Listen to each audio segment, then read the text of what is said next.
శరీరులు కూడా గడ్డిపోలి ఉన్నారు. గడ్డి పువ్వు ఎలా ఉంది? అందంతో పోల్చబడింది. ఎండ వచ్చినప్పుడు గడ్డి ఎండిపోతుంది, పువ్వు రాలిపోతుంది. చాలా మంది ఈరోజు రీల్సే కదా, చిన్న డాన్సే కదా అని క్రిస్టియన్స్, దేవునిలో ఉన్న వాళ్ళే, ప్రభు ప్రేమ నెరిగిన వాళ్ళు, మారు మనసు పొంది రక్షించబడి బాప్తిజం తీసుకున్న వాళ్ళే ఈ రోజున లోకంలో కలిసిపోతున్నారు, లోకంలోనికి వస్తున్నారు. దయచేసి దేవుని చిత్తం కాదు.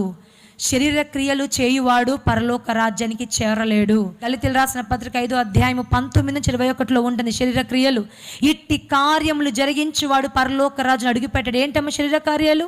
జారత్వము, అపవిత్రత, కాముకత్వము, విగ్రహారాధన, వ్యభిచారము, మత్సరము, క్రోధము, ఎలాంటివన్నీ చేయువారు పరలోక రాజ్యానికి అడుగు పెట్టలేరు.